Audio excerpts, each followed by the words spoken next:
वीरता का प्रमाण ये कि स्वयं काल को भी नृत्य में बांध लिया।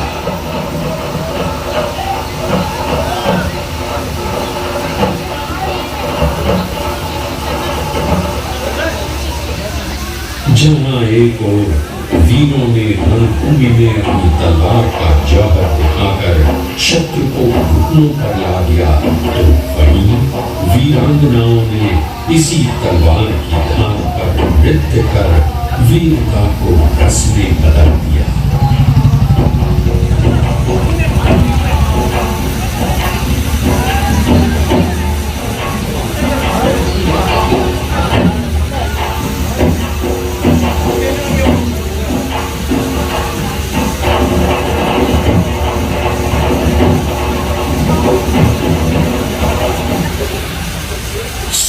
साक्षी है, राजस्थान के इसी पराक्रम ने भारत के इतिहास की धार बदल दी।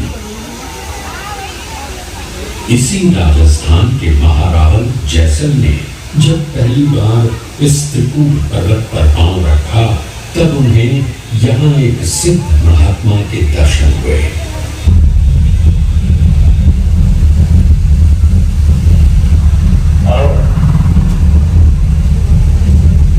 जिस स्थान पर आए हुए त्रिकूट पर्वत, यहाँ कभी स्वयं योगेश्वर श्री कृष्ण पधारे।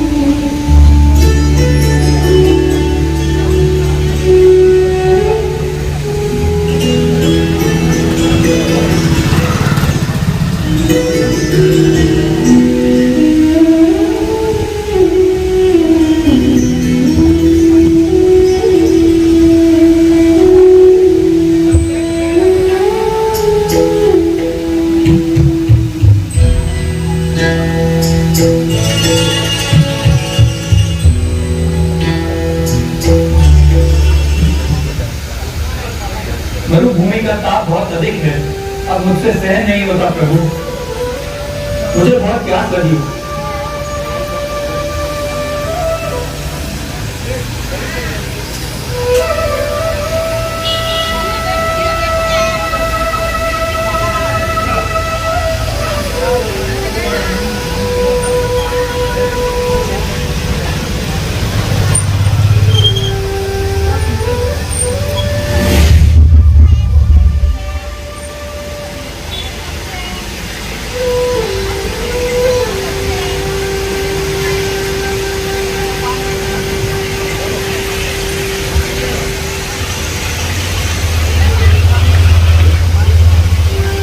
जल का स्रोत केवल मैंने तुम्हारे लिए प्रकट नहीं किया है पाप। एक दिन मेरा वंश यहाँ पल्लवित हुआ और मेरा ही एक वंशज जिसके कुल में मेरा मेघाडंबर छत्र होगा और यहाँ भव्य कुल की स्थापना करेगा। तो श्री कृष्ण के अंश परंतु जरूर जैसे स्थान पर गुरु की स्थापना की, ढाई बार आता होगा। अब वहाँ श्री कृष्ण के आदेश का हमारा जीवन का सबसे बड़ा स्वाभाविक है, परंतु ढाई बार आता क्यों? इसलिए दो बार शत्रु जल कपट से दुर्ग करके प्राप्त कर ले, परंतु तीसरी बार वो अपने जाल में फंस जाए। और राजस्थान की रणभूमि में देखते ही देखते जैसलमेर दुर्ग आकार लेने लगा। इस दुर्ग का निर्माण सन 1156 ईस्वी में महारावल जैसल ने आरंभ किया। 80 फुट ऊंचे त्रिकूट पर्वत पर स्थित ये विराट दुर्ग त्रिकोण आकार का है। त्रिकूट पर्वत पर सिर उठाए खड़ी इसकी 30 फुट ऊंची दीवारें और इसका आकार अपने वैराग्य से ही शत्रु के सामर्थ्य और मनोबल को तोड़ने के लिए पर्याप्त है।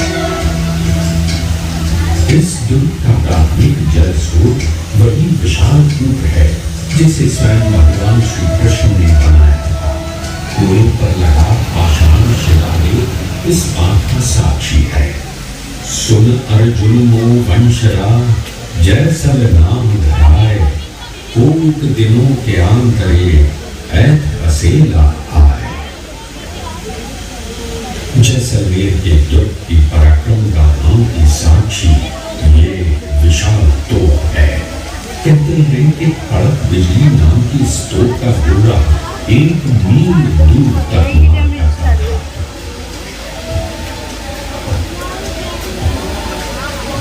दुर्ग के अखिल पोल और सूरज पोल के बीच का मैदान वो पावन स्थल है जहां पर एकत्रित होकर रणबांकुरों ने निर्णायक बलिदानी आक्रमण किया था।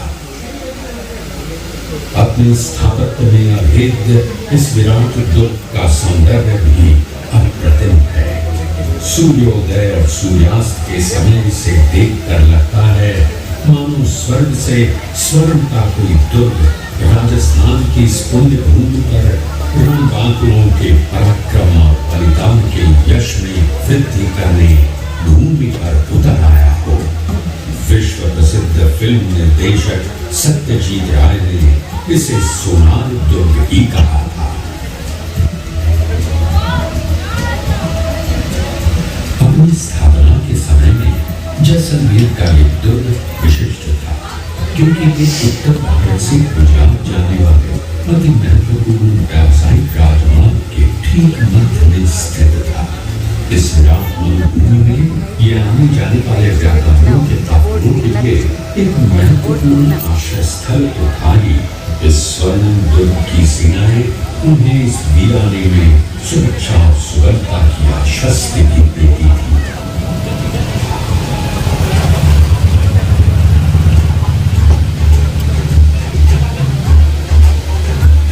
यही कारण था कि इस दुर्ग पर अनेक बार आक्रमण हुए। अनेक बार इस पर नियंत्रण के लिए इसकी घेराबंदी की गई, परंतु सन 1294 में जो हुआ उसने विश्व में पराक्रम और बलिदान की एक नई गाथा लिख दी। सन 1294 में दुर्ग खिलजी वंश के अलाउद्दीन खिलजी ने किले को सबरों से घेर लिया। दुर्ग अद्वितीय था, इसकी प्रतीक्षा करना ही एकमात्र विकल्प था और खिलजी ने प्रतीक्षा की। कई वर्ष बीत गए। सन 1299 आते आते जब किले में रसद समाप्त होने लगी तब स्वाभिमानी राजपूतों ने समर्पण करने की जगह अपना बलिदान करना सर्वोपरि माना।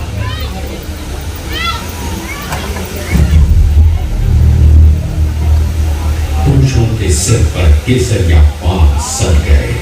भव्य ललाटों पर रक्त चंदन के तिलक लगाकर कंगन बजाती हुई वीरांगनाओं ने अपने वीरों को प्रणाम कर उनसे अंतिम विदा ली।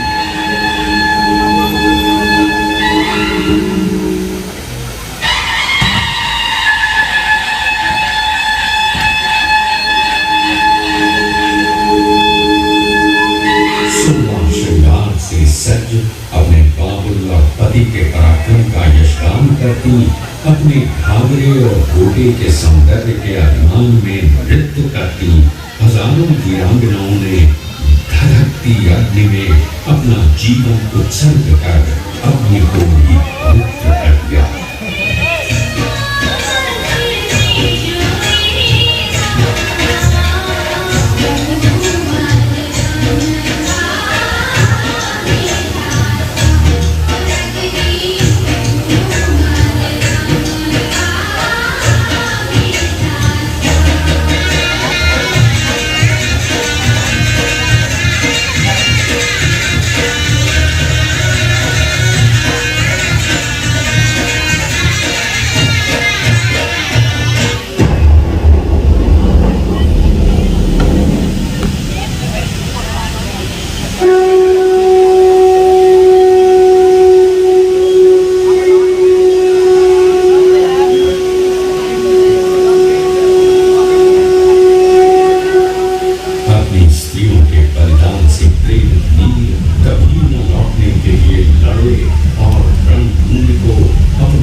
एक बार पुनः जैसलमेर की अग्नि परीक्षा हुई।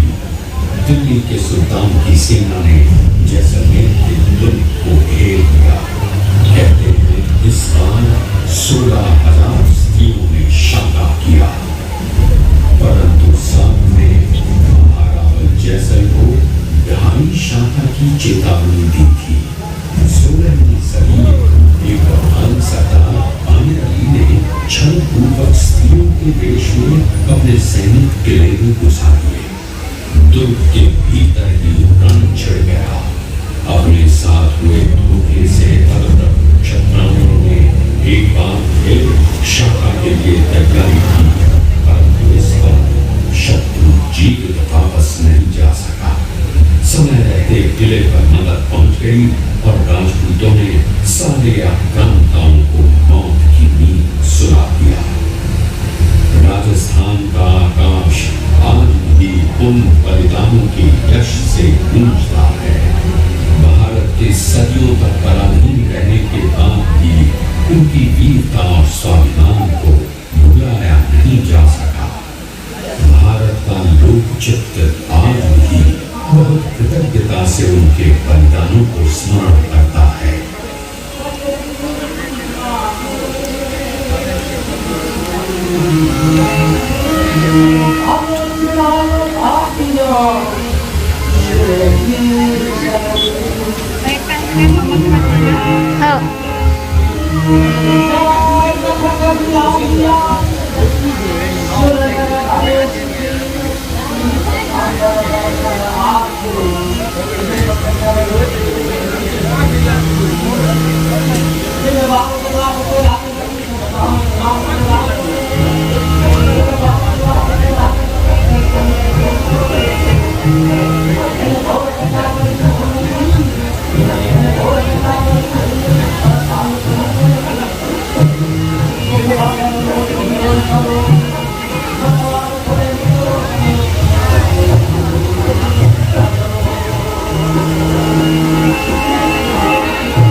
जैसलमेर के दुर्ग की सबसे अद्भुत विशेषता है इसका अद्वितीय जल प्रबंधन। 14वीं सदी तक ये दुर्ग अपनी जल की आवश्यकताओं के लिए दुर्ग के भीतर बने कुएं पर ही निर्भर था, परंतु 14वीं सदी में रॉबर्ट गर्सी ने जल प्रबंधन की पारंपरिक भारतीय विधियों का उपयोग करते हुए दुर्ग के ठीक नीचे एक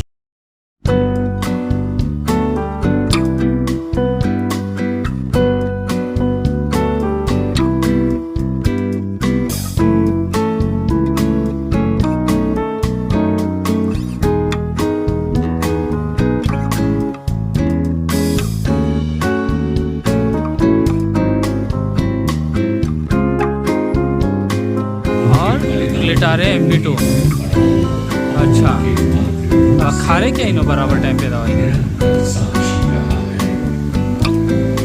विल्डा की गेम कितने बार खारे और गिटारे कितने बार खारे?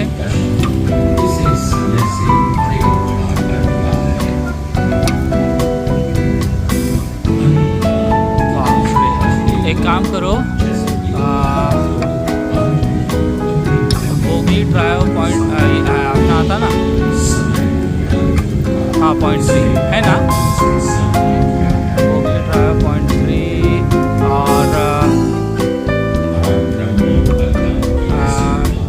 डापा मैक M10 दोपहर में बोगली ट्रायो सुबह शाम खाने से पहले, डापा मैक M दोपहर में लंच में लो, और वोल्गा R 0.2 0.5 रात में खाने के बाद।